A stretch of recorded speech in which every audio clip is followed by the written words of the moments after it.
Senhoras e senhores, por favor, peço que tomem seus assentos, porque vamos iniciar o próximo painel, que será sobre estipulação em favor de terceiros, seguro coletivo e seguro à conta de outrem. Peço, por favor, que tomem seus assentos para que possamos iniciar o próximo painel. Eu gostaria de convidar a tomar assento a doutora Simone Negrão, que é advogada, diretora jurídica e de governança da MAFRE.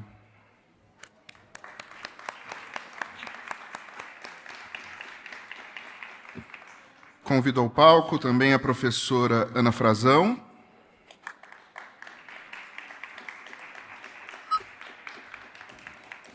O professor Luque Maior.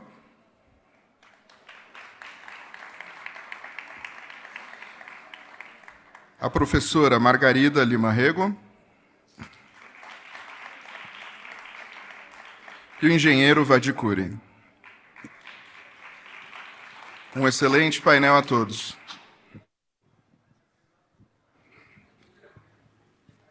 Bom dia a todos. Eu não posso iniciar sem antes agradecer o IBDS pelo convite de estar participando hoje desse momento histórico da legislação securitária no Brasil.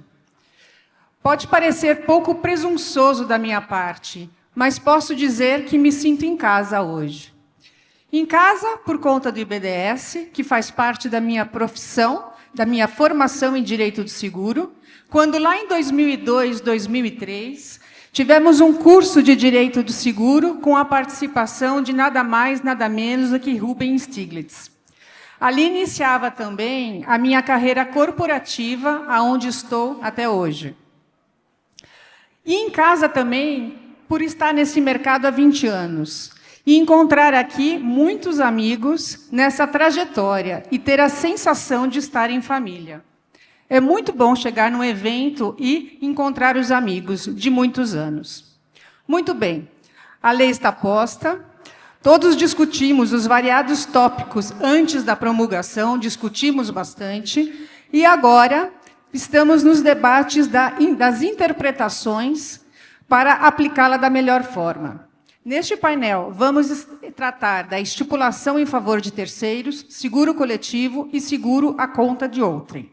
Nós vamos começar, então, o painel com a Ana Frazão, eu vou ler o currículo, professora de Direito Civil, Comercial e Econômico na UNB, presidente da Comissão de Direito Econômico da OAB Federal, advogada, associada do IBDS, e o tema da Ana é contratos de longa duração, contratos relacionais, seguro de vida e integridade física. A palavra é sua, Ana. Muito obrigada. Muito bom dia a todas e a todos. É um enorme prazer estar aqui em mais um evento do IBDS. Em nome do Ernesto Tzirunic, eu queria agradecer a toda a organização por esse evento tão lindo e também cumprimentar especialmente todos os professores que compartilham essa mesa comigo e, claro, a audiência, que é sempre o segredo de qualquer bom evento. A ideia, então, dessa minha fala foi trazer algumas considerações, inclusive de teoria econômica, sobre os contratos relacionais, os contratos de longa duração, para a gente tentar pensar se, em que medida, essas lições poderiam ser aplicadas aos contratos de seguro de vida e integridade física, e também, a partir desse primeiro esforço de reflexão, pensarmos também nas soluções que foram adotadas pela atual lei de seguros. Eu sempre gosto de falar para os meus alunos que trabalhar com teoria contratual é algo desafiador, porque estamos lidando com uma teoria contratual que, mal ou bem, foi formada em todos os seus pressupostos, diante de muitas peculiaridades dos contratos no século XIX, e que tinha por foco, realmente, o contrato bilateral, sinalagmático, como nós chamamos de intercâmbio, e também um contrato que, de certa forma, do ponto de vista temporal, era de curto prazo ou de execução instantânea. Ou seja, o longo prazo sempre se mostrou como um grande desafio para a teoria contratual. E é claro que, além de tudo, partia-se da premissa de que, em um mercado perfeito, esses contratos decorreriam sempre da interação entre agentes racionais, com informação perfeita, em mercados competitivos, de maneira que contratariam se quisessem, com quem quisessem, como quisessem. E vejam que muito da ideia do próprio Pacta Sunt Servanda não decorre disso ser uma mera formalidade, mas sim de ser um reflexo do próprio princípio da autonomia da vontade. Não faz sentido que aquilo com o qual concordamos expressamente, racionalmente, a partir de uma deliberação muito consciente em torno de um objeto, não seja cumprido. E daí, inclusive, a ideia de que a função econômica do contrato é, essencialmente, aquela de garantir segurança e previsibilidade. Acontece que, já no século XIX, vários desafios já foram sendo colocados e que, de certa forma, chacoalhavam um pouco várias dessas premissas, né?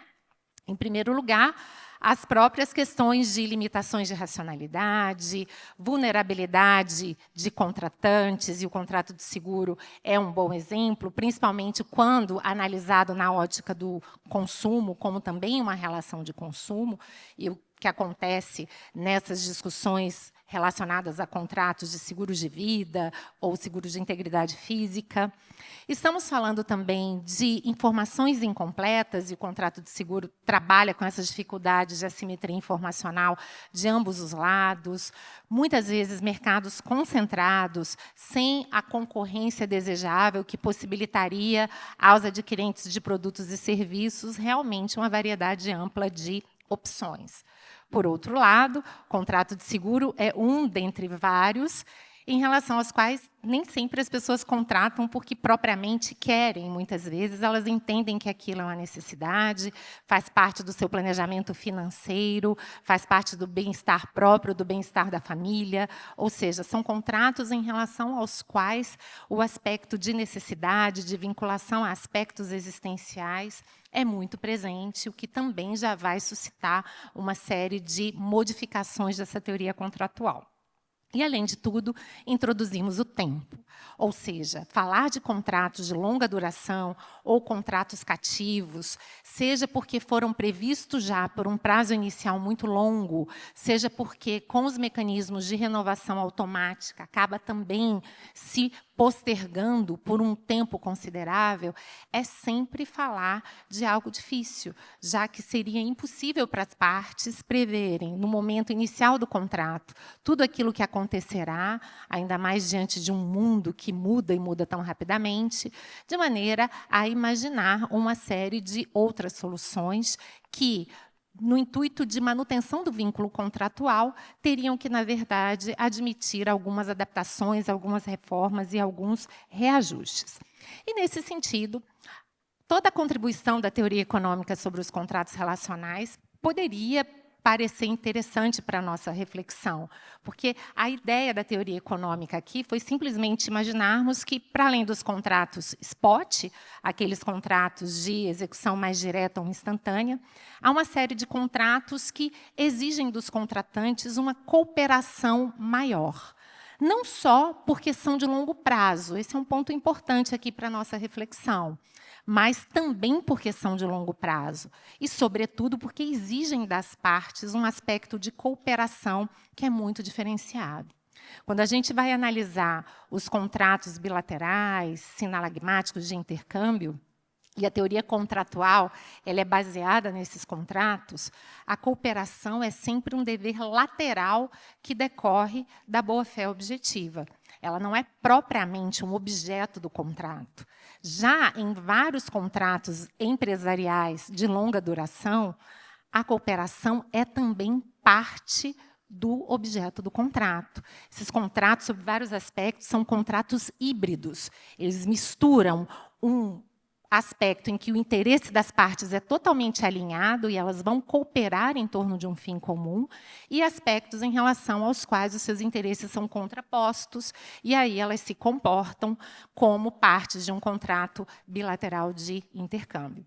A ideia, portanto, é que, quando estamos diante desses contratos, não só de longa duração, como também contratos que envolvem e ensejam essa cooperação diferenciada, precisaríamos mudar um pouco a lógica desse contrato. Em primeiro lugar, porque o longo prazo acaba exigindo que esses contratos sejam incompletos. As partes sabem, a prioristicamente, que não tem como prever todo o futuro, então elas sabem que, necessariamente, há aspectos do contrato que terão que ser revistos ou colmatados no futuro, e, a partir daí, a grande preocupação é criar sistemas de governança para possibilitar o ajuste do contrato diante de novos fatos, diante de novas transformações sociais. Mecanismos esses que são vários. Tanto poderão ser mecanismos internos, em que, eventualmente, as partes sejam obrigadas a renegociar, a repactuar o que inicialmente foi contratado, seja, inclusive, mecanismos externos, ou seja, para que cogitássemos, então, de intervenção de terceiros, um expert, um árbitro, ou qualquer terceiro qualificado, que pudesse, então, diante daquele impasse, colmatar ou reajustar o contrato. E vejam que, com isso, além de admitirmos que a incompletude ela faria parte desses contratos, nós também estamos reconhecendo que aqui a lógica do contrato ela flutua, ela deixa de ser apenas segurança e previsibilidade e se torna também uma lógica de adaptabilidade e de flexibilidade, de maneira a se buscar um equilíbrio entre essas questões. Vejam, então, que, quando a gente pensa na teoria dos contratos relacionais, que foi muito pensada para contratos empresariais de longa duração, que tem esse mecanismo de cooperação, não necessariamente vamos conseguir utilizar muitas dessas preocupações em contratos que não envolvam essa cooperação tão diferenciada, como seria o contrato de seguro. Porém, há muitas preocupações em comum, como as decorrentes do longo prazo. Eu conversava com o Vadir no café, né, sobre a situação que é muito comum em seguros de vida, né, em que, muitas vezes, o segurado está lá pagando por anos, 20 anos, foi até o seu exemplo, né, Vadir? E depois a seguradora diz, olha, agora eu não quero mais brincar com você. E como é que fica essa situação, muitas vezes, diante de anos e diante de uma série de expectativas que foram criadas? Aqui é um ponto da teoria econômica dos contratos relacionais que é muito interessante. É que parte da preocupação relacionada a esses contratos de longo prazo é reduzir o chamado oportunismo excessivo. É encontrar mecanismos pelos quais uma das partes não possa obter vantagens excessivas por meio da ruptura contratual, em detrimento, então, da outra parte, muitas vezes até desconsiderando todo um passado e todo um equilíbrio contratual que, de alguma maneira, depende desse passado. Mas fato é que, por se tratar realmente de um foco mais empresarial, como eu disse, não necessariamente precisaríamos usar essas lentes para analisarmos os desafios que contratos como seguros de vida e de integridade física nos apresentam.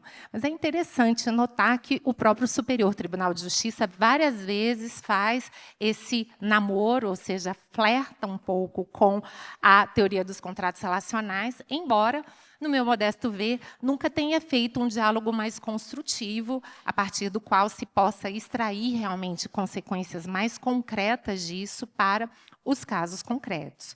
Então, aqueles que têm um pouco mais de familiaridade com a matéria sabem que, sobre esses contratos de seguro de vida, o STJ, lá, se não me falha a memória, 2010, de 2010 a 2012, ele teve a oportunidade de apreciar essas questões, que se traduziram naqueles precedentes que poderiam ser considerados os leading cases desse caso, e, basicamente, fez uma espécie de cisão entre o contrato de seguro de vida individual e o contrato coletivo. O primeiro caso é um caso muito interessante, é o recurso especial 1.073.595, que dizia respeito a um caso em que o segurado contratava há mais de 30 anos o seguro de vida individual e recebeu uma notificação da seguradora informando que ela não teria mais interesse em renovar o contrato e oferecendo 3 alternativas para ele que seriam mais desvantajosas.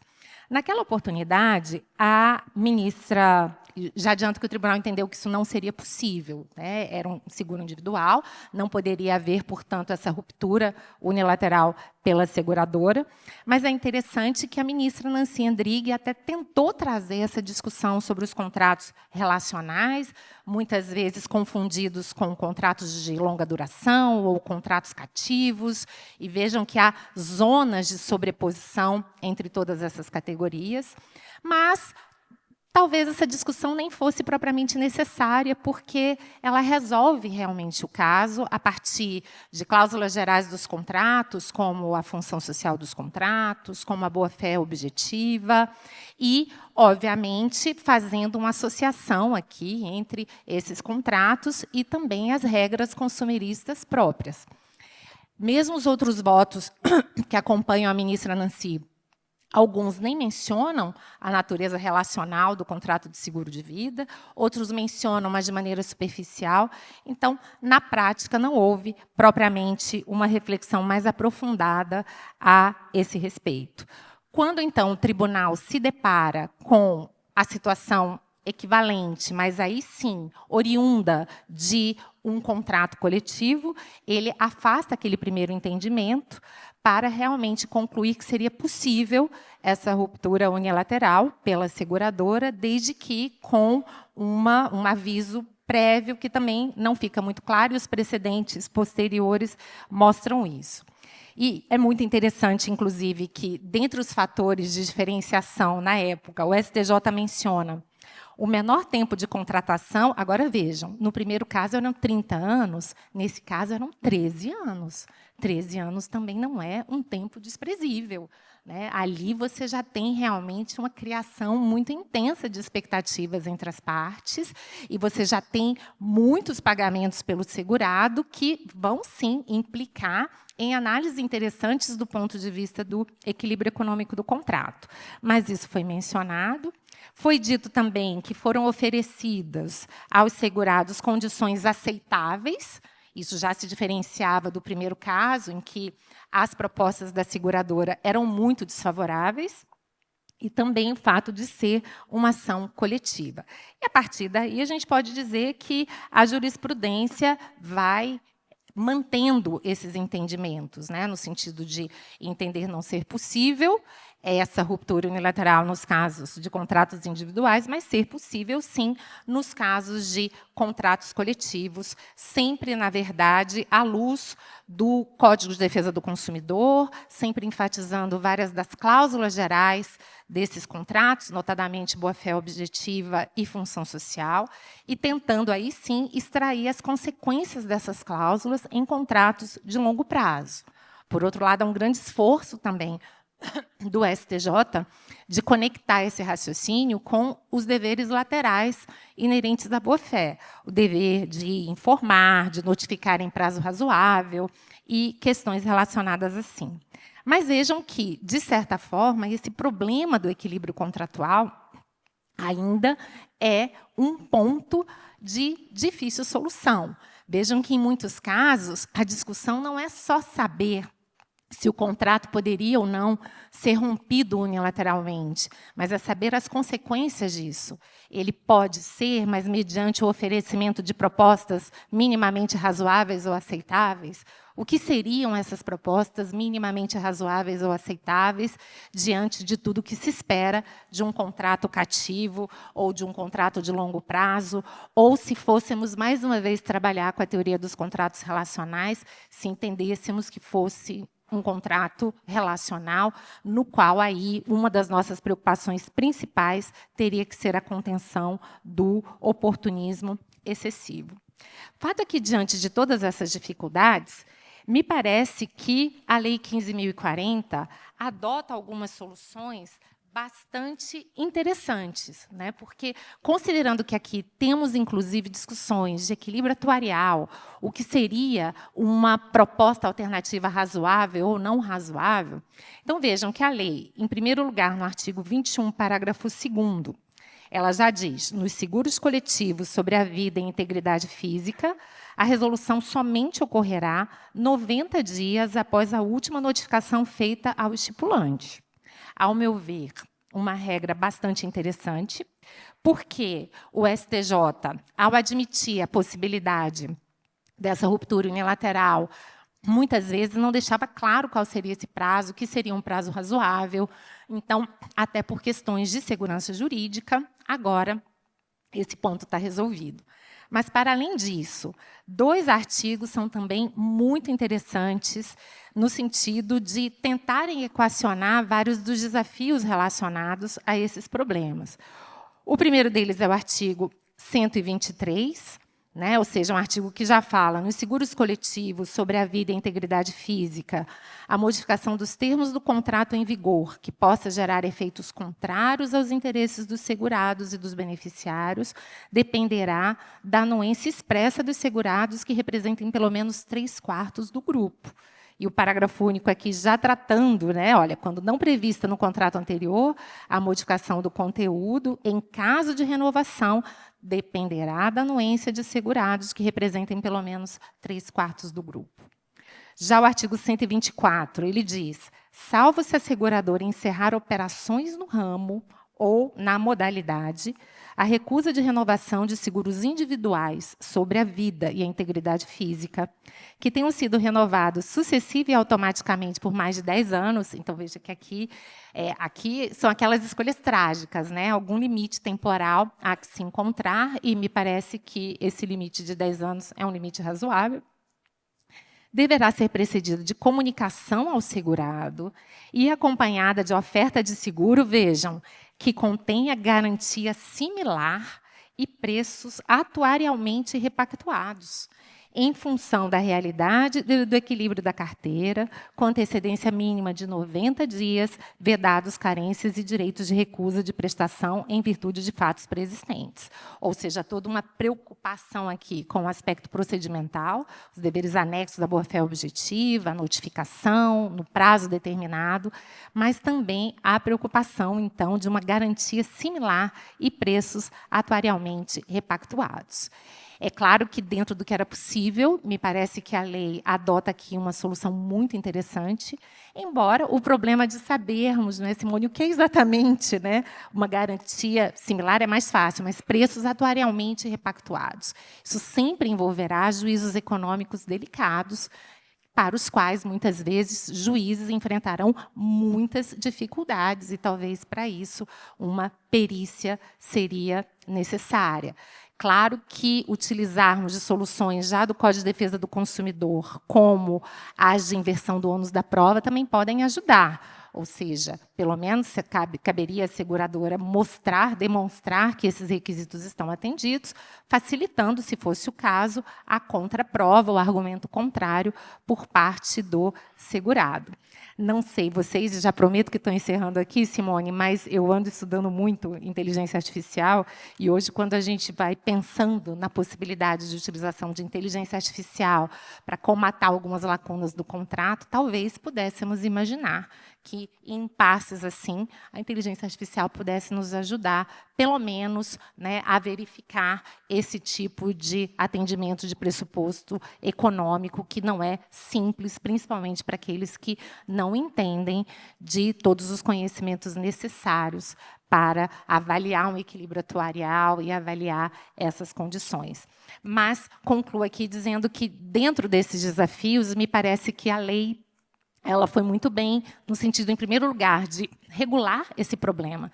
Não me parece que a teoria contratual, seja dos contratos cativos, seja dos contratos de longo prazo, seja dos contratos relacionais, pudesse nos dar alguns nortes. Aqui era um caso, sim, de necessidade de regulação.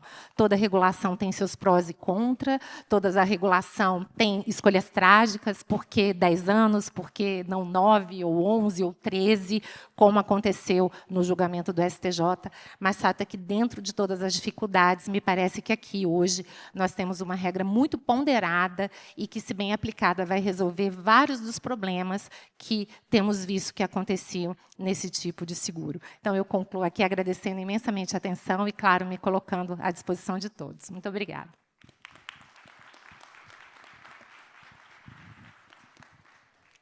Muito obrigada, Ana. A aula magistral e dada de uma forma muito concisa e elegante. Muito obrigada. Bom, passamos para o próximo, então. Luc Maillot, professor da Universidade Jean Moulin Lyon 3, diretor honorário do Instituto de Seguros de Lyon, consultor e árbitro em direito securitário, associado do IBDS. E nós vamos falar, então, sobre seguros coletivos, características, comparações entre o direito francês e o direito brasileiro. Muito obrigada. A palavra está com você.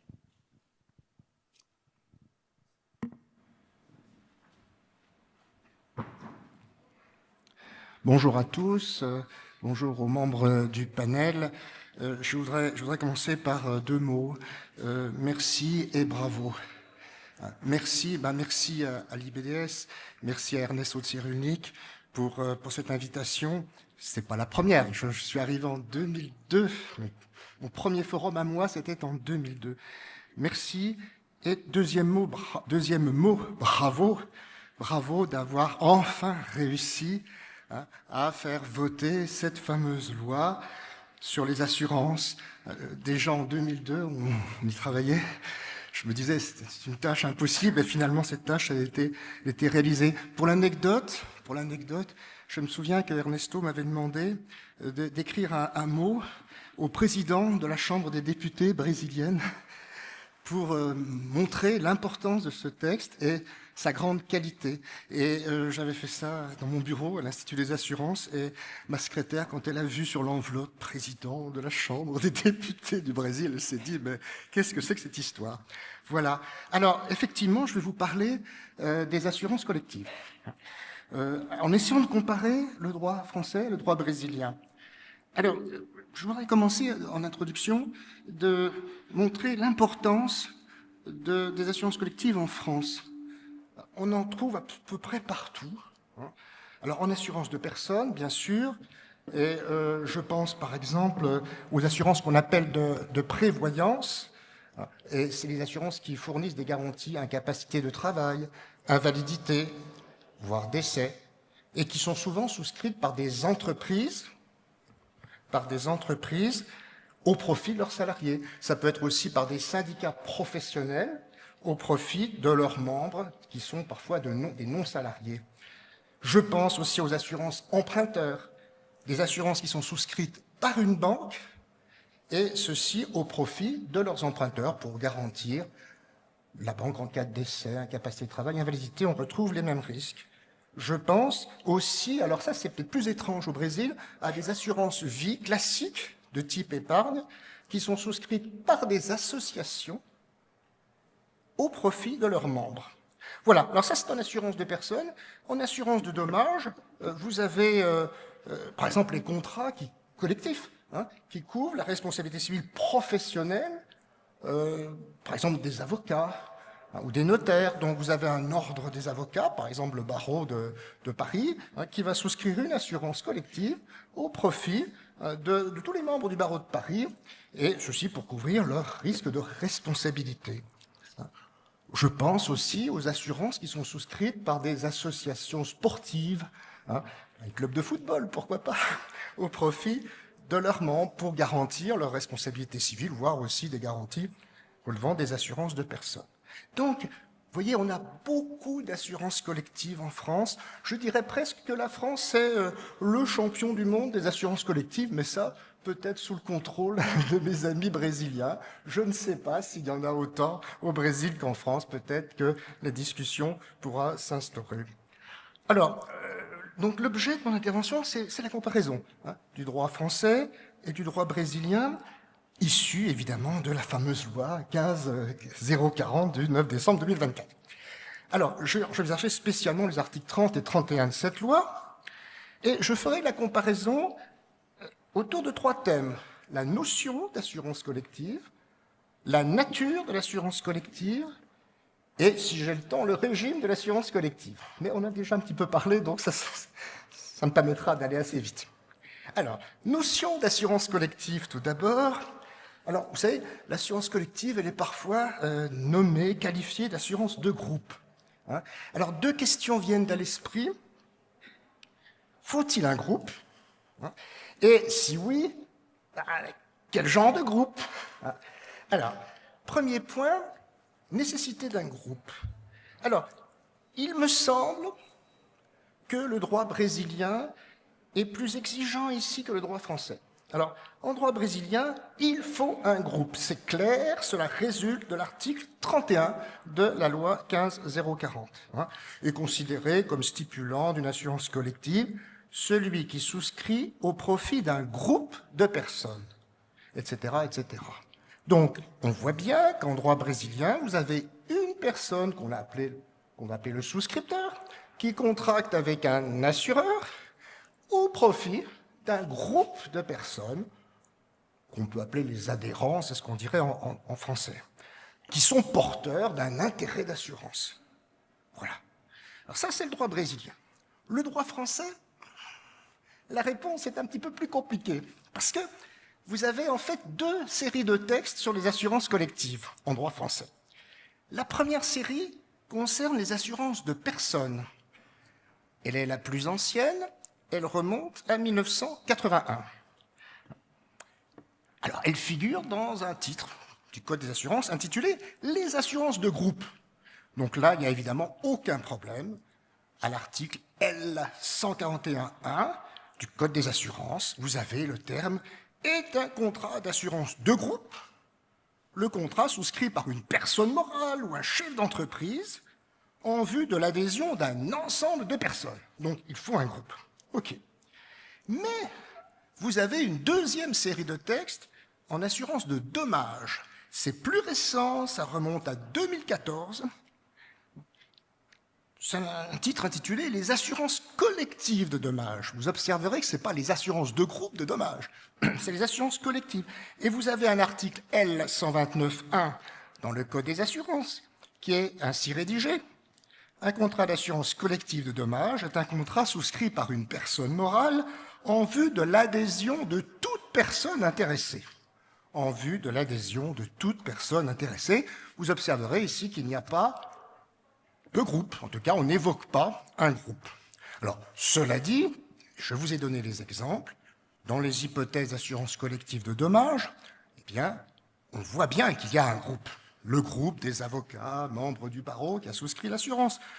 Les membres du club sportif qui a souscrit l'assurance. Donc, dans les faits, il y a bien un groupe. Mais dans la loi, il n'y en a pas. Alors, petite précision tout de même, le fameux article L129.1 ne concerne que les risques du particulier, donc les assurances souscrites au profit d'un consommateur. Il n'y a rien d'indiqué, pour l'instant, en assurance dommage. Il n'y a pas de disposition sur les assurances collectives. Les assurances collectives de dommages, si l'on s'en tient du moins à la lettre du texte de l'article 129.1, sont réglementées seulement dans le cas des risques du particulier. Voilà, il faut donc un groupe. On va répondre quand même à la question. Oui, il faut un groupe. Mais quel genre de groupe? C'est le deuxième point.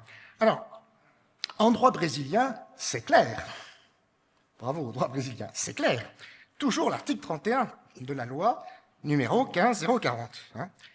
On considère comme souscripteur d'une assurance collective uniquement celui qui a un lien préalable non relatif à l'assurance avec le groupe de personnes pour le bénéfice duquel il souscrit l'assurance.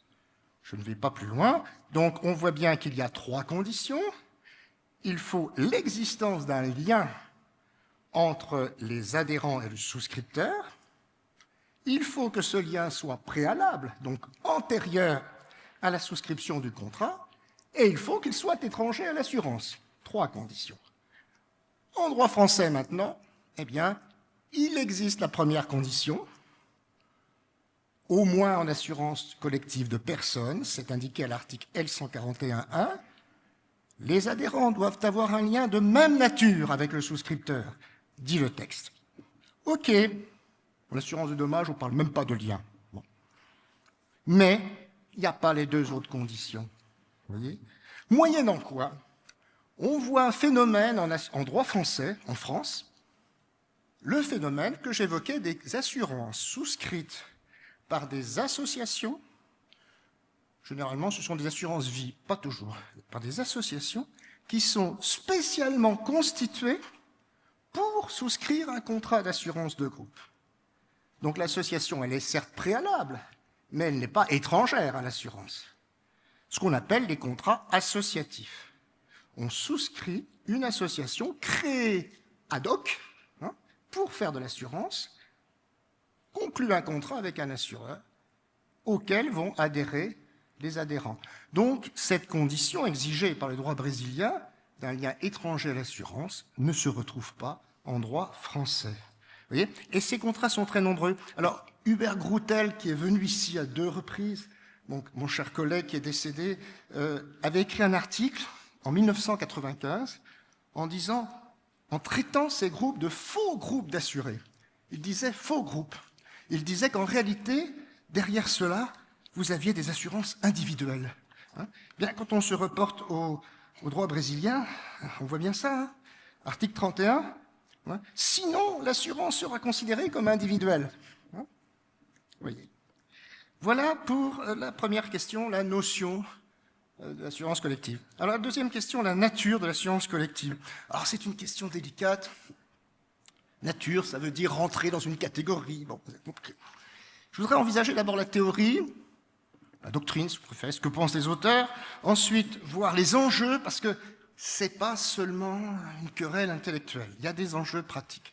Et enfin, voir ce qu'il en est en législation. Alors, la théorie, au fond, c'est simple. Est-ce qu'on a, en assurance collective, est-ce qu'on a un seul contrat? Ou est-ce qu'on a un contrat qu'on peut appeler cadre, conclu entre le souscripteur et l'assureur, complété par des contrats d'application qui seraient entre chaque adhérent et l'assureur?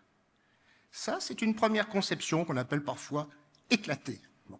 Deuxième conception, parce qu'il y a un contrat cadre et il y a des contrats d'application. Ou bien, est-ce qu'il n'y a qu'un seul contrat et on parle de conception unitaire? Alors, mon opinion, qui est celle de la doctrine dominante, mon opinion, c'est qu'il faut distinguer. Il faut distinguer selon que l'adhésion est obligatoire ou si elle est facultative. Vous voyez, par exemple, les avocats que j'évoquais tout à l'heure. Vous êtes avocat au barreau de Paris. Vous bénéficiez de l'assurance souscrite par le barreau, mais vous n'avez pas de démarche d'adhésion. Vous n'avez même pas le choix. Vous n'avez pas le choix. Si vous n'êtes pas content, vous prenez une autre assurance qui complétera la précédente, mais cette assurance, vous l'avez. On se rapproche de l'assurance pour compte. On est bien d'accord. Parce qu'il n'y a pas de consentement du côté de l'adhérent et il n'y a pas de consentement du côté de l'assureur, au moins individuellement. L'assureur, il consent à prendre tout le groupe. Mon collègue Jérôme Kuhlmann comparait cela à l'assurance cheptel, l'assurance d'un troupeau. On prend tout le troupeau. Voilà. Donc, en doctrine, on a tendance à dire que la vision éclatée, c'est quand il y a une adhésion facultative, et la vision unitaire, c'est quand elle est obligatoire. Alors vous allez me dire, tout ça, c'est de la théorie, c'est de la théorie. Mais il y a des enjeux pratiques. Il y a des enjeux pratiques. D'abord, qui est tenu des obligations du contrat? Est-ce que ce sont les adhérents qui doivent déclarer les risques, par exemple, qui doivent payer la prime? Est-ce que ce sont les adhérents? Est-ce que c'est le souscripteur? Alors, si c'est vision éclatée, ce sera les adhérents. Alors, éventuellement, ils peuvent verser, par exemple, la prime au souscripteur, qui représentera l'assureur. OK, mais voilà. Donc, c'est un enjeu important. Je vais vous donner un autre enjeu actuel, très actuel. Bon, vous savez, il y a eu la crise du Covid en France, et il y a, bien sûr, des chaînes de restaurants, McDonald's, pour ne pas la citer, qui ont dû arrêter leur activité, encore qu'ils pouvaient délivrer des plats à emporter. C'était autorisé. Bon. Alors, certains avaient des contrats garantissant la perte d'exploitation à la suite de la fermeture administrative de l'établissement. Alors, supposons qu'on ait une fermeture administrative, ça peut se discuter. Bon. Vous avez un plafond de garantie. Ça peut être par sinistre, ça peut être par année. Est-ce que vous avez un plafond par contrat par exemple, si vous avez 500 restaurants, pour les 500 contrats, un seul plafond? Évidemment, il va être épuisé. Ou bien, donc, les restaurants ne sont pas payés, sont pas complètement indemnisés. Ou bien, est-ce que vous avez 500 plafonds? Mais alors là, on a pu calculer que ça pouvait atteindre plus d'1 milliard d'euros d'enjeux. Hein? D'accord? Et derrière, que va faire le réassureur? Pour l'instant, la Cour de cassation ne s'est pas prononcée en France. Voilà. Alors, ça, c'était l'enjeu pratique. Le dernier point, en législation, qu'est-ce qu'il en est sur cette question, la nature de l'assurance collective? Alors, en droit français, on va dire qu'en assurance collective de personnes, les fameuses assurances de groupe, on n'a pas la réponse. Non. Bon, c'est vrai qu'à un endroit, à l'article 141.4, on distingue l'adhésion obligatoire, l'adhésion facultative. Mais franchement, on n'a pas la réponse. Alors, en assurance collective de dommages, le fameux article L129.1, on a la réponse. Hein? Parce que dans ce texte, il nous dit que les 3 premiers titres du livre premier du Code s'appliquent aux assurances collectives de dommages. Les 3 premiers titres, c'est les règles communes aux assurances, tous les contrats d'assurance. Les deux premiers titres, excusez-moi. Et le deuxième titre, c'est les règles propres aux assurances de dommages. Donc on nous dit que ça s'applique aux assurances collectives de dommages. OK. Mais on nous précise ensuite qu'il faut entendre, pour l'application de ces textes, par l'adhérent au contrat d'assurance collective de dommages, là où est mentionné l'assuré dans ces textes. Et il faut comprendre les documents contractuels remis à l'adhérent, là où est mentionnée la police. Donc ça veut dire qu'il faut qu'on considère que le contrat unit chaque adhérent à l'assureur. Donc c'est la conception éclatée. Oui, mais 1, ça ne concerne que les assurances du consommateur, et 2, comme le texte est rédigé, on peut dire que ça concerne les assurances à adhésion facultative. En tout cas, comme le texte est rédigé, c'est en tout cas mon interprétation. Voilà. Alors, pour le droit brésilien, eh bien, là, je dirais que 2 textes s'opposent, si j'ai bien compris le droit brésilien. L'article 31, paragraphe 2, et l'article 32. Dans l'article 31, paragraphe 2, vous avez la formule sauf disposition contraire, le souscripteur d'assurance collective sur la vie et l'intégrité physique. Donc on est en assurance de personnes. Et seul responsable envers l'assureur du respect de toutes les obligations contractuelles. Donc on peut comprendre que c'est lui le contractant. C'est lui, en quelque sorte, c'est pas l'assuré, mais en tout cas c'est lui qui contracte, puisqu'il est responsable de toutes les obligations contractuelles. Après, les puristes diront responsable, ça ne veut pas dire débiteur. C'est pas la même chose. Hein? Bon. Et puis en plus, on nous dit sauf disposition contraire, si j'ai bien compris.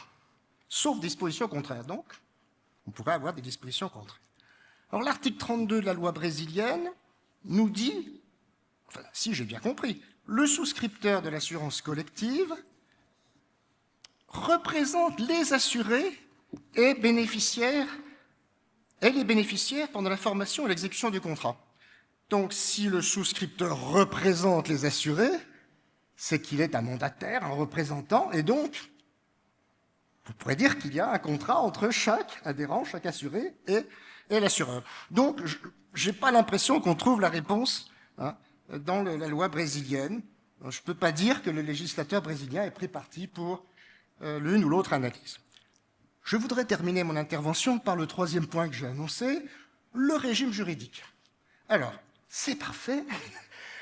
Vous avez parlé, chers collègues, de la résiliation et des problèmes de survie des garanties, donc je ne traiterai pas de ce sujet. Je voudrais simplement évoquer ici la question de la modification du contrat d'assurance collective. Et là, il y a quand même une différence entre le droit brésilien et le droit français. Je me limiterai aux seules assurances de personnes pour lesquelles il y a des textes. La question, c'est, quand on modifie le contrat de groupe, est-ce que ces modifications sont opposables aux adhérents en place, au stock, comme on dit parfois? Est-ce qu'elles sont opposables aux adhérents en place? Alors, en droit brésilien, Vous avez déjà parlé un petit peu de cette affaire. Hein. Quand un contrat de groupe est en cours, les modifications défavorables aux assurés ne leur sont opposables qu'avec l'accord express d'au moins 3/4 des assurés du groupe. C'est l'article 123 de la loi. Donc, il faut que les 3/4 des adhérents donnent leur accord. Bon. Et quand il y a renouvellement du contrat de groupe, hein, sauf disposition contraire dans le contrat antérieur, c'est pareil, il faut l'accord des 3/4 des assurés. Eh bien, en droit français, c'est très différent. C'est très différent. En droit français, il y a un système d'information. Le souscripteur doit informer par écrit les adhérents des modifications qu'il veut, en accord avec l'assureur, apporter au contrat et aux droits et obligations des adhérents. Donc, le souscripteur doit informer les adhérents 3 mois au moins avant l'entrée en vigueur des modifications. Mais s'il le fait, ces modifications sont opposables aux adhérents. C'est-à-dire qu'ils ne peuvent pas les refuser. Alors, ils n'ont qu'une possibilité, c'est de dénoncer leur adhésion, c'est-à-dire dire « je m'en vais, je quitte le groupe ». Ça, c'est vrai quand l'adhésion est facultative. Quand elle est obligatoire, ils sont prisonniers. Mais ils ne peuvent pas rester dans le groupe avec leurs anciens droits. Voilà. Donc, le droit français est finalement plus favorable aux assureurs, aux souscripteurs et moins favorable aux adhérents. Hein. Alors, ça explique, j'en terminerai par là, ça explique qu'en assurance vie, il y ait ces fameux contrats associatifs. Hein. Parce que, c'est compliqué, c'est de la finance, mais dans certains contrats d'assurance vie, de type épargne, les assureurs avaient pris des engagements de rentabilité, de taux, notamment 4,5%. Et ces engagements, quand l'inflation a baissé, ils ne pouvaient plus les tenir. Ils ne pouvaient plus les tenir. Mais la loi contractuelle, c'est la loi. Duralex, c'est de l'ex. Normalement, il faut l'accord de l'assuré. Mais si c'est un contrat groupe, et que les adhérents ont été informés préalablement, eh bien, ils pourront baisser les taux, et ça leur sera opposable. Alors évidemment, je passe sur les difficultés pratiques de preuve. Il faut prouver qu'on a informé l'adhérent par écrit, lettre recommandée, tout ça, c'est compliqué. Mais en tout cas, cette solution est évidemment défavorable aux adhérents. Voilà, j'en ai terminé, je voudrais simplement conclure. Il me semble que le droit français est plus, alors on dira libéral que le droit brésilien, on pourra dire plus souple, on pourra dire plus laxiste, c'est le point de vue, selon les points de vue, hein, que le droit brésilien en matière d'assurance collective. Le risque de requalification en assurance individuelle est moins grand qu'en droit brésilien. Hein. Je dirais aussi, et j'en terminerai par là, que le droit français est moins cohérent que le droit brésilien, mais ça c'est lié au fait qu'on a 2 séries de textes, hein, un sur les assurances collectives de personnes et l'autre sur les assurances collectives de dommages. Alors, ceci dit, et c'est une conclusion un peu pessimiste, toutes les questions ne sont pas réglées, ni en droit français, ni en droit brésilien. Je vous remercie de votre attention.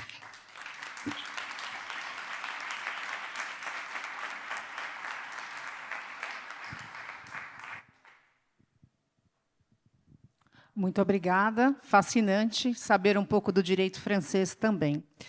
Passo agora a Margarida Lima Rego, professora catedrática e diretora da Faculdade de Direito da Universidade Nova de Lisboa, presidente da AIDA Portugal, jurisconsulta e associada ao IBDS, e ela vai falar para a gente sobre estipulação em favor de terceiro e o seguro à conta de outrem na nova lei de contrato de seguros. Muito obrigada, Margarida.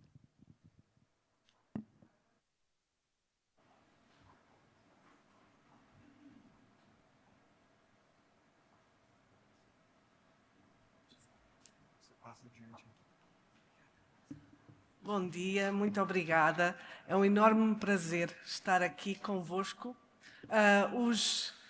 os congressos do IBDS são sempre um evento absolutamente ímpar no panorama cultural e jurídico brasileiro e também internacional, mas este, o 10º, é ainda mais especial porque é aquele que comemora o enorme feito que é a entrada em vigor da lei do contrato de seguro. O 10º, estes 10 dedos das 2 mãos que se fecham num gesto de contenção, de acolhimento próprio de quem protege e que, no fundo, simbolizam, estas 2 mãos, simbolizam simultaneamente a proteção, a cobertura própria do seguro, mas ao mesmo tempo tem ali os 10 dedos do 10º, dos 10 congressos que já foram aqui organizados pelo IBDS. É um enorme gosto e eu agradeço mais uma vez o convite na pessoa do Ernesto Tzirulnik, força motriz não só da lei como do Congresso do IBDS, enfim.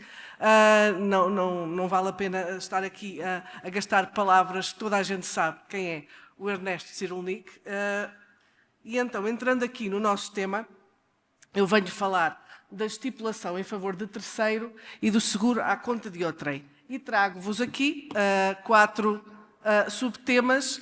Pediram-me para falar de um aspecto que eu tenho especial gosto também em referir, porque se prende e relaciona com o rigor que nós encontramos nesta nova lei do contrato de seguro. Rigor terminológico que, numa área tão técnica, tão complexa como é o direito do seguro, nos permite dar passos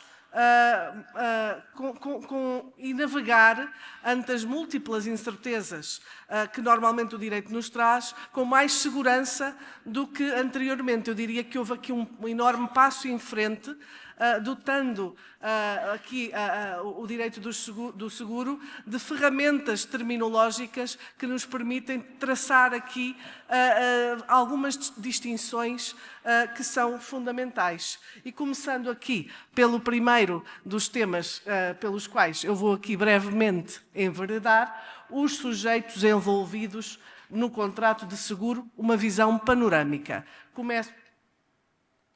Começo aqui por um esquema, para facilitar. Eu tenho aqui um esquema com...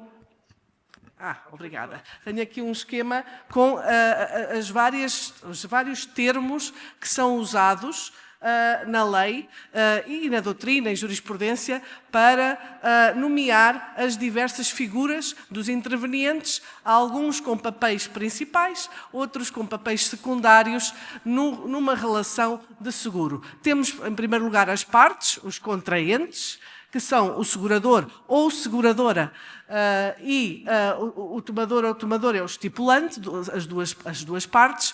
Nós usamos muito também em Portugal o termo tomador. Aqui na lei encontramos estipulante, mas são absolutamente sinónimos. A palavra tomador é de origem alemã, a palavra estipulante tem as suas raízes no direito civil e na estipulação a favor de terceiro, a que vou também aqui fazer referência, são as partes. Temos depois diversas outras figuras que podem, algumas, coincidir com a parte ou corresponder a um terceiro perante o contrato, e depois temos figuras que serão sempre terceiros. Temos do lado esquerdo o intermediário, o corretor. Do lado direito temos os vários papéis que podem ainda ser desempenhados. Temos o segurado, a pessoa segura, o beneficiário e o prejudicado. Todos estes podem ser terceiros perante o contrato. Eu vou focar-me em 3 papéis que são papéis muito relevantes: os papéis do tomador ou estipulante, o papel do segurado e o papel do beneficiário. Avançando para estes papéis, claro que isto até aqui todos nós sabemos, temos o tomador ou estipulante, que é o contraente que celebra o contrato com a seguradora, vinculando-se às respectivas obrigações e deveres, por exemplo, o dever de pagar o prémio. Temos o segurado. O segurado, no fundo, é a figura principal de um contrato de seguro, porque é o titular da cobertura. É uma expressão que eu gosto especialmente de usar. O titular da cobertura, sujeito que se situa dentro da esfera de proteção direta e não meramente reflexa do seguro, cujo interesse está coberto pelo seguro, é aquele por conta de quem o seguro é celebrado, aquele em cuja esfera se buscam os beneficiários, etc.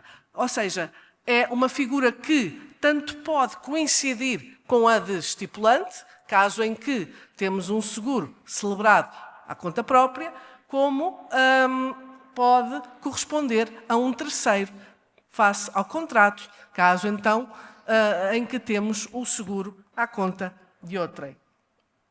Depois temos uma importante distinção entre o segurado e o beneficiário. E aqui introduzimos uma nota de complexidade. Porquê? Porque cruzamos aqui terminologia própria de duas esferas distintas. Por um lado, temos a terminologia própria das estipulações em favor de terceiro, que é uma figura com raízes profundas no direito civil e que é expressamente regulada no Código Civil, e, por outro lado, temos a figura do seguro à conta de outrem e o contexto dos seguros. Ora, ambos os contextos recorrem ao termo beneficiário com sentidos distintos, um mais amplo e outro mais restrito. E aqui nós também vamos encontrar um pouco isso. A definição que eu aqui tenho é aquela que é mais restrita, porque é a definição própria dos seguros, que não coincide com aquela que nós encontramos no Código Civil. Beneficiário é quem, num seguro, por efeito de estipulação contratual a seu favor, adquiriu ou pode vir a adquirir a titularidade de um direito de exigir para si a prestação da seguradora em resultado da verificação de um sinistro. E é uma figura que, no seu sentido mais estrito, é própria dos seguros de capitais, dos seguros de vida, enfim, dos seguros de pessoas, vamos assim dizer. Continuando e cruzando aqui com a figura própria do direito civil, que são as estipulações em favor de terceiro, nós encontramos aqui, eu tenho aqui a transcrição dos artigos do Código Civil brasileiro, que falam nas estipulações em favor de terceiro, que nos diz que o que estipula em favor de terceiro pode exigir o cumprimento da obrigação ao terceiro, em favor de quem se estipulou a obrigação, também é permitido exigi-la, etc. Ora, é uma figura que se aplica sempre que há uma atribuição de uma pretensão contratual a um terceiro. E isso nos seguros acontece de várias formas.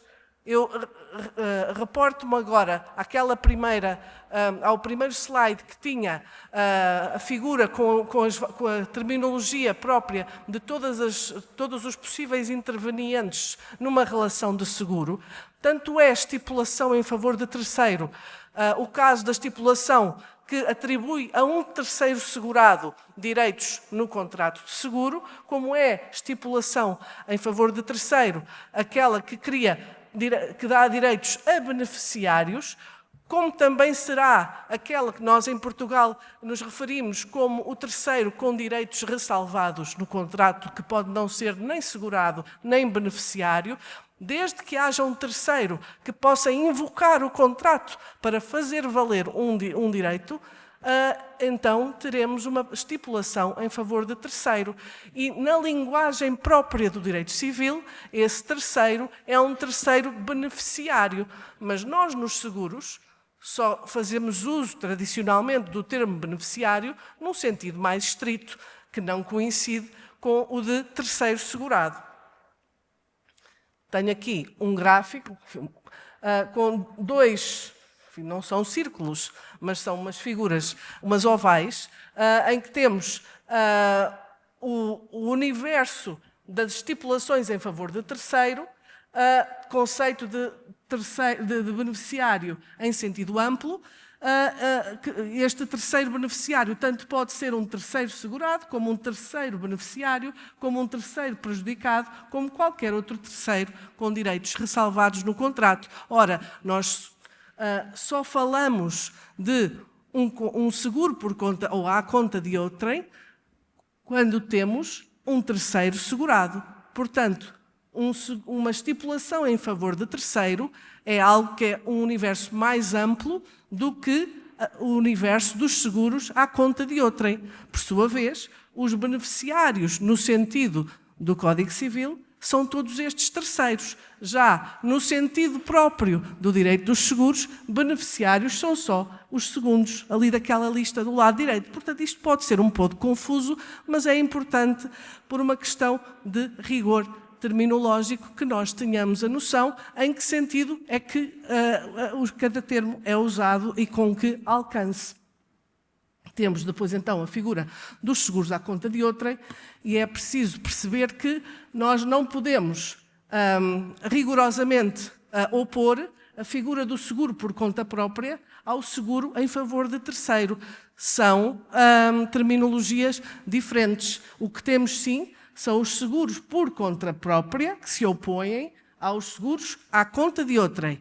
E temos, enfim, uma terminologia que é relativamente semelhante, que é aquela que opõe os seguros no próprio interesse aos seguros no interesse de outrem. Estas duas são formas diferentes de referir a mesma realidade, já a primeira é uma falsa oposição.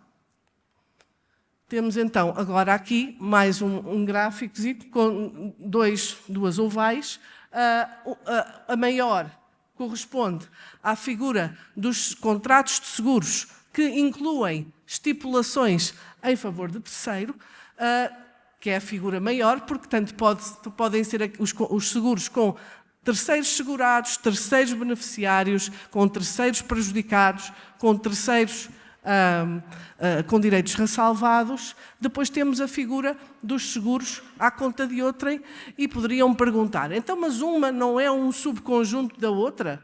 Porque aquela outra, a mais escura, dos seguros à conta de outrem, até, no fundo, já se percebe que não pode incluir os casos dos terceiros beneficiários, etc. São apenas os seguros que incluem terceiros segurados. Sim, mas também há, para complicar isto tudo, seguros que incluem terceiros segurados que não são estipulações a favor de terceiro. São raros, mas existem. E eu posso dar um exemplo que nós temos em Portugal. No fundo, quem é o tal segurado que não é beneficiário, ou seja, no sentido de não ter direitos próprios num seguro e, portanto, não corresponda a uma estipulação a favor de terceiro. O ladrão. Em que contexto? No seguro automóvel. Nós temos um seguro automóvel que é semelhante em toda a Europa, que existe, é obrigatório e cuja principal função é proteger as vítimas de acidentes de viação e, como assim essas vítimas estão protegidas e os acidentes estão cobertos, independentemente de quem esteja a conduzir o veículo em cada altura, inclusive o ladrão. Se houver alguém que furta um automóvel, conduz o automóvel e atropela alguém, pois esse ladrão está coberto pelo seguro no sentido apenas de que a vítima pode acioná-lo. Mas, como é evidente, o próprio ladrão não tem nenhum direito de invocar o seguro perante a seguradora. Portanto, é apenas um exemplo de como nós também podemos ter terceiros segurados que o são, não obstante não terem nenhuma estipulação a seu favor. Daí que os universos não sejam totalmente o subconjunto do outro. Dito isto, e olhando um pouco por fim, só para terminar, para o texto da nossa lei, é curioso como há aqui algumas dúvidas também que se suscitam. Nós vemos aqui no artigo 24 que é usada a terminologia do estipulante, não se refere, temos o seguro em favor de terceiro. Na verdade, é um seguro, um subconjunto das estipulações em favor de terceiro que parece apontar no sentido de que estejamos a falar do seguro à conta de outrem. O seguro será estipulado em favor de terceiro quando garantir interesse de titular distinto do estipulante, é a descrição, a caracterização do terceiro segurado, e não de quaisquer seguros em favor de terceiro. Depois o número 2 fala do beneficiário, mas há aqui uma continuidade. Dá a entender que aqui, neste passo, estamos a usar o termo beneficiário em sentido amplo, no sentido amplo próprio do direito civil e não no sentido mais estrito próprio do direito dos seguros. O beneficiário será identificado por lei, por ato de vontade anterior à ocorrência do sinistro ou pela titularidade do interesse garantido. Agora, não vale a pena estarmos aqui a ler tudo, não é? Eu só quero chamar a atenção para alguns pormenores. Depois temos aqui a questão, a regra que é quase que evidente, que teria que ser assim: o seguro presume-se celebrado por conta própria, a menos, obviamente, não havendo indícios de que o é por conta de outrem, tendo em conta o princípio da relatividade do contrato. É claro que o ponto de partida tem de ser que quem o celebra no seu próprio interesse, podendo, no entanto, coexistir simultaneamente, e aliás, creio que isto vem a seguir.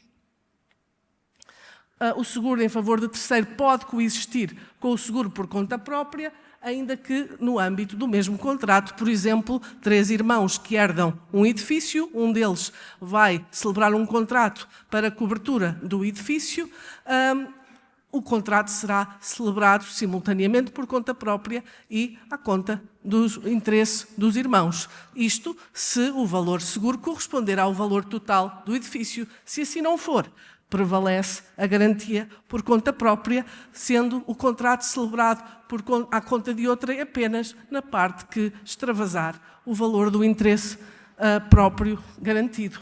Ora bem, eu depois tinha aqui também algo.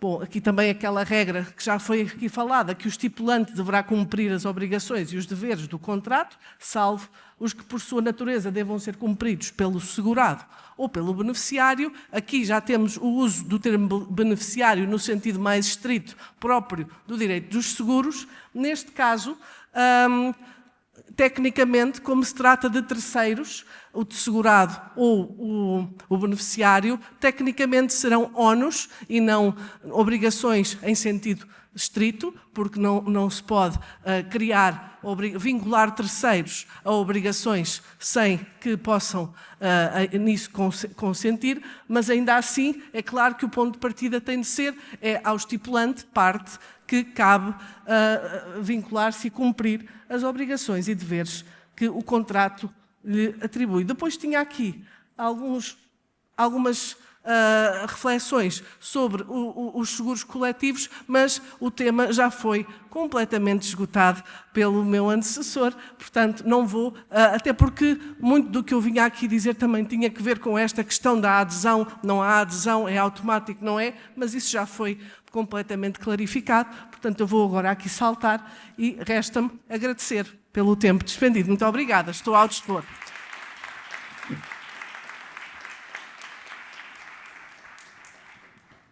Excelente apresentação, muito obrigada, Margarida. Agora passamos ao Vadi Cury, engenheiro civil, consultor de seguros e seguradoras na Unicob, associado ao IBDS. E eu queria quebrar um pouco aqui o protocolo também e adicionar outras coisas do currículo do Vadi. Vou fazer aqui uma inconfidência. Quebrar um pouquinho o protocolo, afinal de contas, estamos em casa e entre amigos, né, Vadi? Vadi e eu trabalhamos juntos no mesmo grupo segurador, faz um tempo atrás. Vínhamos de uma fusão de companhias de seguro, ele vinha de uma parte e eu vinha de outra. E logo no início a gente se identificou muito, né, como pessoas que querem trabalhar o seguro. O Vadi tem paixão pelo seguro, como vocês vão poder ver, e não se furta em discutir, desafiar com novas ideias e colocar os seus pontos de vista. E, sobretudo, ensinar. Eu entrava na sala dele cheio de dúvidas. e saía com mais dúvidas ainda. Era uma coisa impressionante, mas eu saía muito melhor. Né? Eu acho que nós passamos ali no grupo segurador vários desafios. A gente teve transferência de carteira, a gente teve fraude em seguro, a gente teve sinistros muito complexos para serem regulados. E eu brinco que a convivência ali foi um MBA completo que a gente passou. Né? Então, eu queria deixar muito claro aqui o meu agradecimento e o meu reconhecimento por você, Vadir. Muito obrigada. Agora sim a palavra é sua. Obrigada.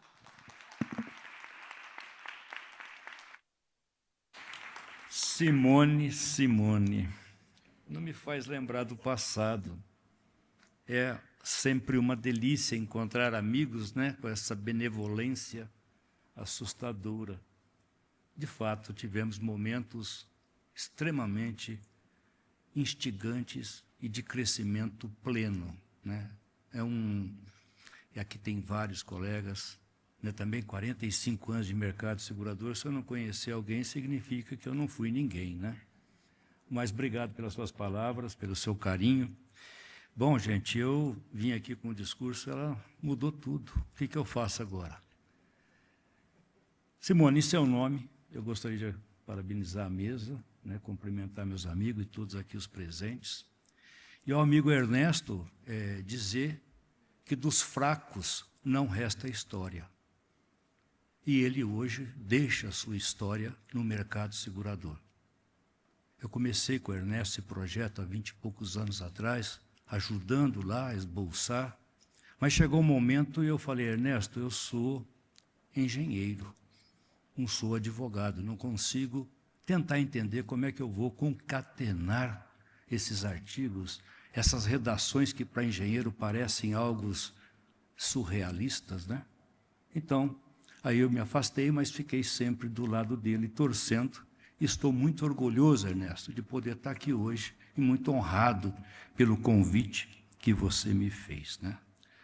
Bom, após a fala aqui dos colegas da mesa, que de forma brilhante, né, discorreram sobre os conceitos jurídicos, legais, processuais e comparativos dos preceitos do seguro com estipulação e beneficiário em favor de terceiros e seguro coletivo, como também sobre as legítimas formas de representação.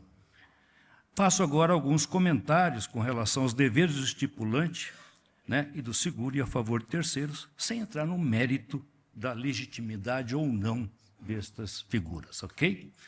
Mas, como eu sou indisciplinado, antes de entrar no tema, eu coloco algumas contextualização. Primeira, por que o seguro existe? O seguro existe por uma simples razão, porque existe o risco. Sem a existência do risco, não haveria seguro. Tampouco essa lei, tampouco este fórum. Então, o risco que eu quero colocar, senhores, ele está inerente às nossas vidas. Inexistindo os riscos, quando a lei é clara, sendo resolvido, se resolve o contrato. Então, ela é uma passa-chefe dentro desse conceito. A ISO 31000 define que risco é o efeito da incerteza sobre os objetivos. E quando a gente transcende isso para o seguro, quais são os efeitos, quais são os objetivos que eu tento alcançar através do risco? O risco não é constante, gente. Tanto é que se discute aqui a agravação ou a não agravação, o que é agravação, o que é relevante, o que não é relevante. E como eu conduzo isso na relação contratual, mas o risco aqui, ele é mutável. Né? Ele é mutável de diversas formas existentes, são intrínsecas às nossas vidas e à sociedade como um todo. O risco é íntimo da nossa existência. O risco é íntimo da nossa existência. Eu me lembro agora aqui, né, de Jânio Quadros, um ex-presidente, que diz que intimidade geram duas coisas, filho ou problema. Então, nós vamos ficar com a segunda questão, que a gente discutiu os problemas que possam gerar em função da tipologia dos riscos que se apresentam para a gente aqui dentro, né? Ao meu ver, né, o seguro não pode ser visto como uma simples forma de transferência de risco seguro. né? Mas sim das consequências financeiras provocadas pela sua ocorrência. Ora, se eu fizesse um seguro contra a minha vida, eu então teria que alguém fosse morrer no meu lugar, porque eu transferir o risco para alguém.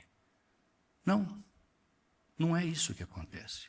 E a hora que eu entendo que risco é transferência de consequências a riscos, dos eventos, eu começo a ter uma magnitude de compreensão do que é um seguro. Por que existe um limite? Por que existem ricos excluídos? Por que os eventos têm que ser nominados? Por que eu tenho franquia? Por que eu tenho prejuízos indenizáveis, prejuízos não indenizáveis, bens cobertos e bens não cobertos? Como tudo isso se compõe dentro de um plano de seguro? O quadro, adorei essa palavra quadro, é verdade, a moldura, né? Aí é o limite. Porque se fosse um quadro, podia ter o passe-patou, né, que vai dar o enquadramento daquela figura lá dentro. Isso é importante, gente.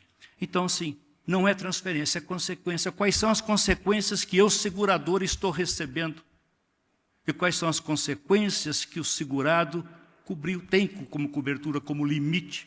Se falou há pouco sobre a questão dos limites de garantias, que podem ou não ser suficientes. Né, a questão aqui que foi colocada de redes de distribuição, se os limites é por loja ou se é um acúmulo de risco que foi para bilhões. Então, assim, se eu não entender a natureza do risco, eu cometo um pecado enorme que não será corrigido por uma lei. Né, nós temos que ter essa visão clara. E a lei, né, no capítulo 1, seção 2, traz diversos artigos sobre o risco e como deve ser considerado na formação do contrato de seguro, como se conecta com a existência do interesse legítimo segurado na formação do prêmio em outros artigos lá. Ou seja, ele está presente, né? Isso mostra para nós todos, né, que é um fator fundamental na apresentação, na compreensão e aplicação da atividade de seguros. Talvez aqui, né, comece a apresentar uma das primeiras obrigações e deveres do beneficiário e estipulante, que é entender o risco e os reais efeitos decorrentes das perdas por ele que possa advir. Ou seja, se o estipulante, quem esteja moldando o seguro, não compreender a sua massa segurada, as necessidades, a especificidade aonde eu vou aplicá-la, eu cometo um erro de essência na existência primária daquelas apólices. Muito bem. Após essa compreensão, então, o estipulante ou o beneficiário estão legitimamente prontos para formar um ou mais planos de seguros que atendam os reais interesses dos segurados pelas perdas decorrentes, ou seja, enquadrar o seguro em planos mais adequados ao segurado e ao beneficiário ou a quem recair o legítimo interesse segurado. Está pronto. Muito bem. Se o seguro existe porque existe o risco, qual é a forma do seguro? A forma do seguro, a essência do seguro, perdoe-me, a essência do seguro é a sociedade. A sociedade, a essência está na sociedade, que, como um todo, busca no seguro a forma de proteção das perdas e danos econômicos. Então, eu tenho risco, eu tenho seguro, e a sociedade que vai buscar essa questão. Assim, né, o risco, a sociedade também é mutável. Isso é uma coisa importantíssima entendermos. A sociedade não é uniforme. A sociedade, ela existe, está inserida, ela é moldada, né, intimamente conectada com a cultura e a formação socioeconômica de onde está inserida. Se eu não compreender isso também, fazer um seguro para o Rio Grande do Sul e Rio Grande do Norte, levando em conta a característica da única sociedade, somos brasileiros, mas com características sociais e necessidades distintas, eu também posso estar cometendo um equívoco nesse sentido. Né? Então, nesse sentido, né, também deve ser observado o desenvolvimento e aplicação da sociedade para a sociedade e não de uma forma genérica e dispersa. Neste ponto, o papel do beneficiário e do estipulante tem fundamental importância na elaboração do plano de seguro, pois o artigo 51 da lei traz: uma inovação inteiramente importante, inovação de proteção social, onde indica que a política comercial, técnica e de subscrição ou aceitação de risco deve promover a solidariedade e o desenvolvimento econômico através da inclusão social, e não o contrário. Será que nós hoje promovemos a inclusão social com nossas políticas de subscrição? Conhecimento das razões, essências aonde eu estou fazendo e desenvolvendo os nossos produtos? A sociedade é a legítima essência do seguro. Não podemos esquecer isso, gente. É para ela que nós trabalhamos, porque nela nós também estamos. Muito bem, se o seguro existe porque tem o risco, a essência é a sociedade, e qual é a forma do seguro? A forma do seguro está na governança. É fundamental, e foi dito muito isso aqui. A forma está na governança, como eu vou governar, como eu vou enquadrar todas as nossas atividades dentro de um produto, né?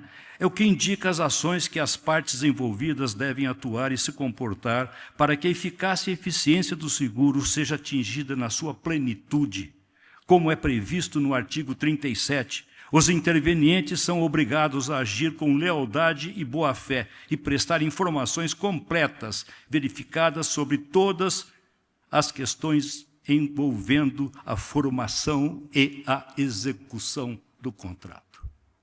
Seria maravilhoso se fosse perfeito o cotidiano dessa intenção da lei. Talvez não tivéssemos trabalho para os maiores dos advogados, né? Enfim, assim, os aspectos da governança, a lei traz inúmeros artigos em diversas seções, abordando de forma direta e indireta os deveres de cada uma das partes envolvidas, passando, olha só, se você ler a lei de uma forma plena, você vai ver que ela passa pela sociedade, passa pelo segurado, passa pelo beneficiário, passa pelo corretor, passa pelo estipulante, passa pela seguradora, passa pelo regulador e liquidador de sinistro, passa pelo ressegurador e passa também pelo órgão regulador. Ela dá essa corrente. Uma corrente é tão forte quanto o seu elo mais fraco. Qual é o elo fraco aqui? Eu posso ter um, mas eu posso ter atrito também entre os elos. E entender isso, essa governança, é tirar o atrito entre os elos, é ter um trabalho maravilhoso para se fazer. O seguro, em seguro, governança é tudo e tudo é governança. Eu creio que isso aqui é a essência do que nós temos que pensar ao ler, ao praticar, ao exercer um contrato e a sua execução.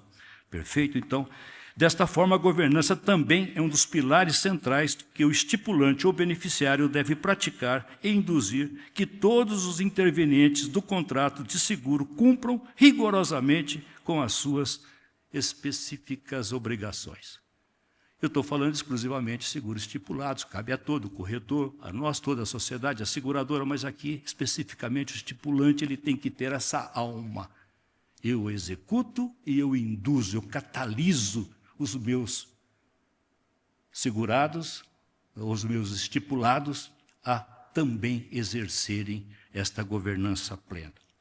Bom, falamos aqui do risco, a existência, né, que é do seguro, que é o risco, a essência, que é a sociedade, e a forma, que é a governança.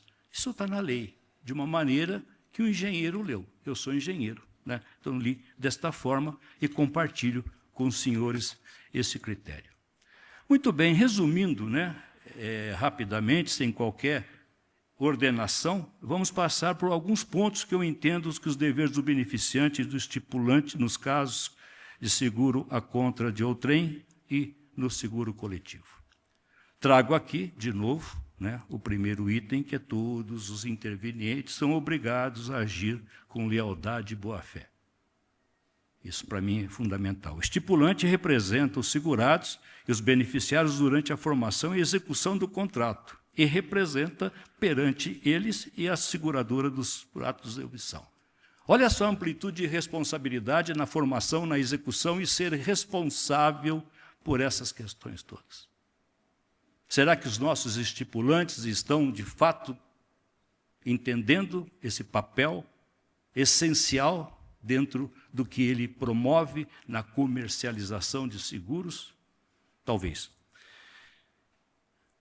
As remunerações devidas ao estipulante de seguro coletivo deverão ser informadas com destaque aos segurados e beneficiários. Ora, eu presto um serviço e sou remunerado. Quanto eu tenho? Vamos guardar esse item mais para frente um pouquinho? Tá, fica pendente na nossa mente, tá? Cumprir as obrigações e os deveres do contrato, salvo, né? Aí já foi colocado aqui, salvo se forem de obrigações do segurado ou de beneficiário. Mas sempre ele tem um papel essencial. Assistir ao segurado e ao beneficiário durante a execução do contrato, em especial, aí é complementação minha, no sinistro e na indicação dos legítimos beneficiários. O que eu quero dizer aqui? O que eu estou trazendo? O aspecto de sinistro, gente. Dizem que o segurado tem que comunicar o sinistro tempestivamente, mas também a lei traz, se a seguradora souber, por alguma forma, está comunicado. Seguro de vida, né? O segurado, possivelmente, se for uma morte, não vai comunicar. Mas vocês sabem que o Brasil hoje tem um sistema de registro de óbitos, onde todos nós podemos buscar informações dos CPFs inativos por morte. Ninguém faz isso. Nem uma seguradora, nem um estipulante, nem um corretor. Estou começando a fazer isso agora, lá no Cicobi como corretora. Proatividade. Sair do conforto de que o sinistro tem que ser avisado. Rio Grande do Sul, enchente. Eu sei que eu tenho residências lá, tenho comércio. Vou sentar em berço esplêndido e esperar que ele me avise aquilo que eu já sei. Seguro agrícola. Eu tenho uma seca generalizada numa determinada região e eu sei o que tem riscos subscritos lá. Não, o segurado não me avisou, portanto, não tenho obrigação nenhuma. Nós precisamos parar com este olhar e ser mais ativo e menos reativo nessa questão. Beneficiário. Aqui cabe nos seguros prestamistas a questão do segundo beneficiário. É um problema complexo na gestão desses seguros, quando eu tenho uma indenização que liquida com o saldo devedor e uma outra que vai fazer a questão aí da complementação. Então, indicar o beneficiário dá agilidade. Cuidar, aqui tem um acerto importante, capitais segurados envolvidos em razão da morte ou da perda de integridade física são impenhoráveis. O que eu coloco com isso, gente, que os créditos das indenizações são feitas em conta corrente. E muitas vezes ele está com saldo negativo, cobre aquele saldo. Não pode. A instituição financeira não pode fazer, porque ela é a beneficiária, muitas vezes cai ali, ele tem uma outra dívida, liquida a dívida. Cabe ao estipulante cuidar para que isso não ocorra. Muito bem. Fomos desafiados aqui, né? Modalidades de seguro da estipulação. Veja bem, as características fundamentais do seguro é o mutualismo, né? Que busca, através dos grandes números, os necessários equilíbrios atuariais e econômicos para a sua operação. Este conceito, ou necessidade, pode ser facilmente obtida quando a comercialização de seguro se dá por meio de estipulação beneficiário ou seguro coletivo, pois enquadram o seguro na forma homogênea, não só quanto aos possíveis universos segurados, mas principalmente através de termos e condições padronizados aderentes às reais necessidades, às perdas. A homogeneização e a padronização de termos e condições deve ser tecnicamente e economicamente mais vantajosos para todas as partes envolvidas. Este também é uma das obrigações do estipulante ou beneficiário. No Brasil, podemos destacar, ao menos, as seguintes modalidades de seguros que podem ser enquadradas nesse conceito de comercialização através da estipulação, estipulante, beneficiário e corretor. Eu não sei quem é campeão, não, tá? A França ou nós, mas não interessa, dá igual. Primeiro, seguro de vida coletivo, né? Aqui é um seguro de fato, claramente a gente percebe, as empresas fazem os seus seguros de uma maneira aos seus, basta ser registrado na empresa, está automaticamente coberto, queira ele ou não, participe, faz parte. Seguro prestamista, nós temos 2 tipos de seguro prestamista, crédito comercial e crédito rural. Então, nós temos a modalidade de seguro prestamista para crédito comercial. Os 2 têm a mesma intenção, que é a indenização do saldo devedor na data do evento da morte. Lembra, se o beneficiário ou se o estipulante está acompanhando o SISOB, ele está sabendo, porque se ele não sabe, ele continua debitando na conta do segurado o valor, porque ele não foi informado que o cidadão faleceu. E aqui tem um detalhe muito importante, né? Fundamentalmente, são as instituições financeiras que fazem isso. Ela é a instituição de crédito, ela é a estipulante, ela é a beneficiária, ela é a corretora e, muitas vezes, ela é a seguradora. Tudo num único ambiente, tudo no mundo acontecendo. Pois nós temos seguros prestamista rural, o seguro habitacional, gente. Vocês sabem que o seguro habitacional é um seguro obrigatório por lei, né? Banco Central, resolução 3.811. Olha o primeiro artigo.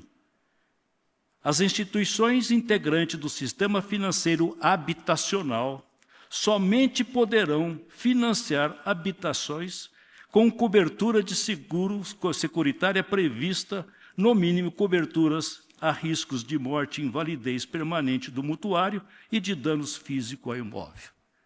Ou seja, só há financiamento se houver o seguro. E só há seguro se houver o financiamento.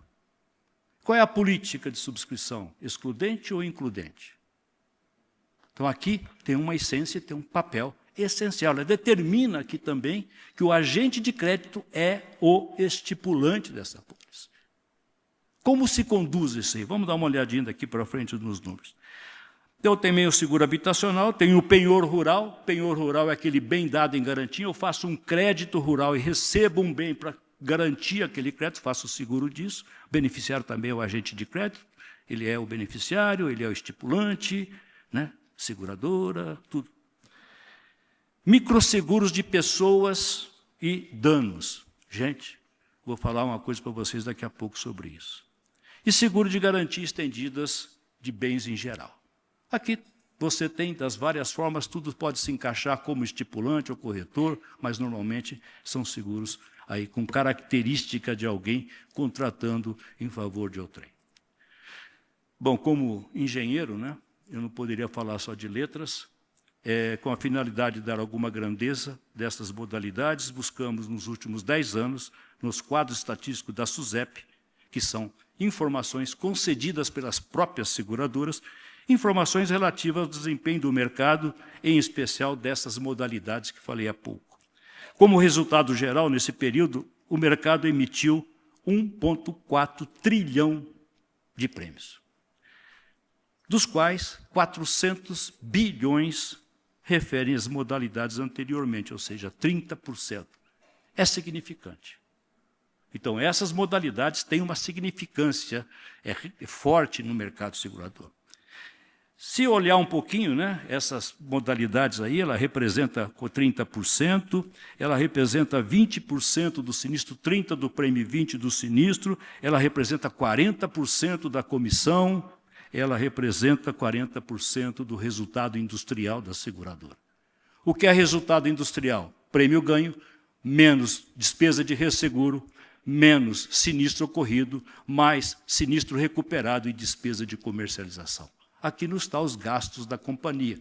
Não tem despesa administrativa, não tem outras despesas operacionais, não tem impostos, não tem lucro, não tem remuneração de capital. Perfeito? Agora, se eu der uma profundidade nessas modalidades, vamos ver o que aconteceu. Eu vou trazer mais perto, porque eu judiei de mim mesmo aqui com a letrinha pequena. Habitacional, nesse período, 48 bilhões de prêmios, 13 bilhões de sinistros, 27% de sinistralidade, 6 bilhões de comercialização, 12%, e resultado industrial da seguradora ligado ao agente, 61%. Ou seja, dos 100%, só 27% ficam para fazerem face ao sinistro. Prestamista como um todo, 164 bilhões, 28 bilhões em sinistro, 20% de sinistralidade, 57 bilhões em sinistros, 41% de despesa de comercialização e 39% do resultado industrial. De novo aqui, 80%, só 20% fica para fazer face à essência do seguro, que é o sinistro. Né? Oportunidade, como foi, Ana, que você falou? Oportunidade abusiva, será? Microseguros, isso aqui é terrível, gente. 7 bilhões em 10 anos, 500 milhões em sinistro, 10%, 3 bilhões, 60% de comissão e 2 bilhões do resultado da seguradora. 90% não está na essência do microseguro. Tão falado, né? Seguro social. Então, assim, eu acho que aqui nós temos algumas reflexões, não só no campo jurídico, no campo da formação, mas no campo conceitual da operação de seguros. Seguros estipulados, quando eu olho para isso aqui como um todo, né, eu estou vendo que, de comercialização, eu estou na média de 43%. Sinistro, na média de 37%. E resultado. Então, aqui, como reflexão final, né, do que eu estou colocando, como um complemento de nós entendermos a extensão ou esse oportunismo excessivo que a gente possa estar tendo aqui dentro, né, eu acho que nós temos que também entender que a lei ela traz algum caminho para cuidarmos disso. A formação de preço, a relação do estipulante com a formação de preço e todos nós. Então, assim, gente, eu entendo, né, que o papel do estipulante transcende de formar um grupo. Ele tem deveres anexos com resultados macroeconômicos daquela carteira que ele tem. Eu volto a apenas um ponto aqui que foi colocado também, que é aquela cláusula que diz que na contratação do seguro em favor de terceiros, ainda que decorrente do cumprimento de dever, não poderá ser suprimida a escolha da seguradora e do corretor de seguro por parte do estipulante. Ele é mandatário pleno, né? Ele pode escolher a seguradora, ele pode escolher o corretor, ele pode pegar uma carteira que está numa determinada seguradora e levá-la para uma outra seguradora sem nenhuma questão legal, como uma seguradora para transferir uma carteira para outra, tem toda aquela regulamentação que a lei traz, penalizações, solidariedade, e aqui o estipulante, ele navega da forma que ele entender. Muitas vezes ele leva para outra seguradora em benefício próprio de ter uma remuneração, mesmo que não haja nenhuma alteração em termos e condições de cobertura para os beneficiários. Então, fico aqui a minha contribuição para que a gente possa olhar essa lei em prol do que eu falei para vocês, né, que o que eu quero voltar aqui, só para finalizar, que é interessante. Cadê papel vadio? A sociedade é a legítima essência do seguro. Vamos trabalhar por elas. Obrigado.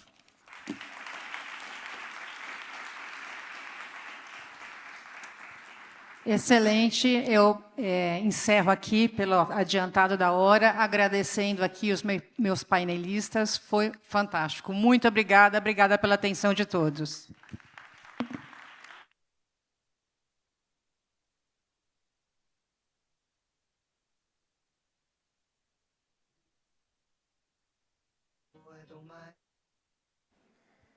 Alô, alô.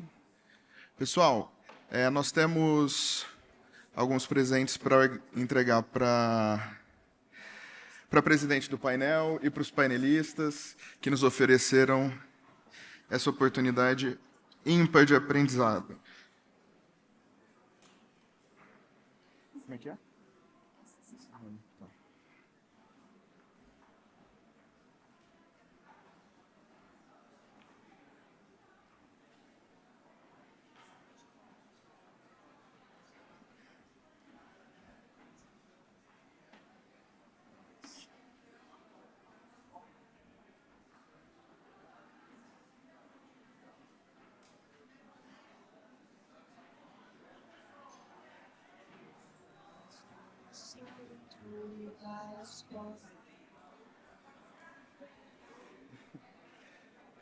Pessoal, aguardamos vocês às 14h30 na sala 1 para o painel sobre sinistro e aqui na sala 9 para o painel sobre alterações supervenientes no risco e no interesse segurado.